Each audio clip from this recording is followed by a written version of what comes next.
See great emotion around this. We saw that in the chamber, as in Andrea's report there, was very clear.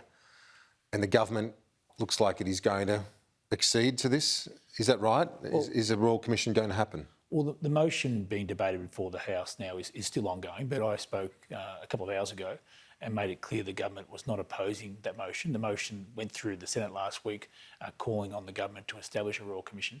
And to be fair to say, we're trying to listen carefully to members on both sides and on the crossbench, obviously, to make sure we get an approach which can unite the Parliament, unite ex-service communities, and unite the families who've been affected by suicide in their own families. So this, as you know, Kieran, this is such a complex and sensitive issue. Mm-hmm. We know that we still lose too many of our veterans to suicide. Whatever happens today, whatever happens in the next week or so, this is not going to be a win for any politician or win for any political party. There are no wins in this until we get that number to zero. Just to pick up, so let's explain for our viewers exactly what the situation here.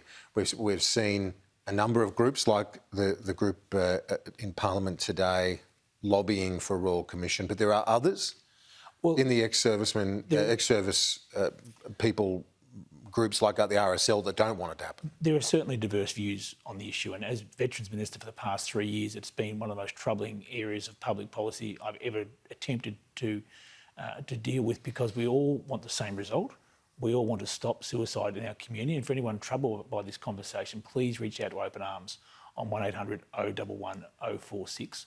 But you'll have organisations which agree with the position put by the government about 15 months ago that we want an enduring commissioner, a national commissioner, an independent statutory authority with all the powers of a Royal Commissioner, being able to look back and then also take forward any recommendation of the government and extend into perpetuity as a legacy policy issue, where there are others who believe, quite bluntly, you need to have a Royal Commission first. And it's one of these really difficult areas, Kieran, where absolutely reasonable, passionate people can develop a different point of view on it and neither be wrong. We're trying to get to a point, and this is where the conversation will be ongoing this week, I'm sure, in the Parliament, where we can land on a point where we unite the Parliament, unite the ex-service community, and give the families the comfort that we are all moving in the same direction. Well, you can see from your own fellow coalition MPs, including Phil Thompson there in that report, that they clearly want a Royal Commission. Well, it's brutal to watch, because you see your colleagues who are suffering pain, and both Gavin, Pearce and Phil Thompson have spoken about their own battles with mental wellbeing,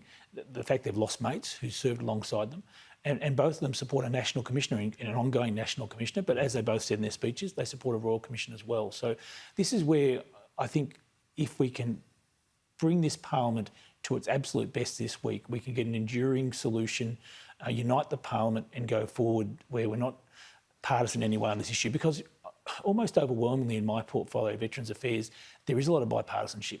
I mean, Labor agreed with us when we brought in the veterans payment for free mental health care. They agreed with us when we brought in psychiatric assistance dogs for veterans. They agreed on extending the Open Arms peers. So there has been bipartisanship in a lot of issues, but it still remains an area which is a difficult public policy to try and resolve. And so if we look at this situation, as you said, we hope that the Parliament can be at its best in this sense, while it's facing dramas on many other fronts, but at least get this sorted. And do you think the most likely scenario is now the Standing Commissioner and a Royal Commission alongside it?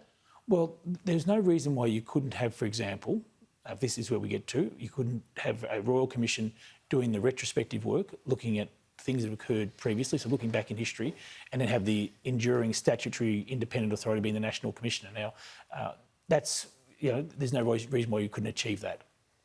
Wish you all the best with it. Darren Chester, thanks. Thank you. Now, if you or someone you know in the defence community needs support, please reach out to one of the organisations on your screen. Open Arms, as the Minister said, the Defence Family Helpline, or Lifeline.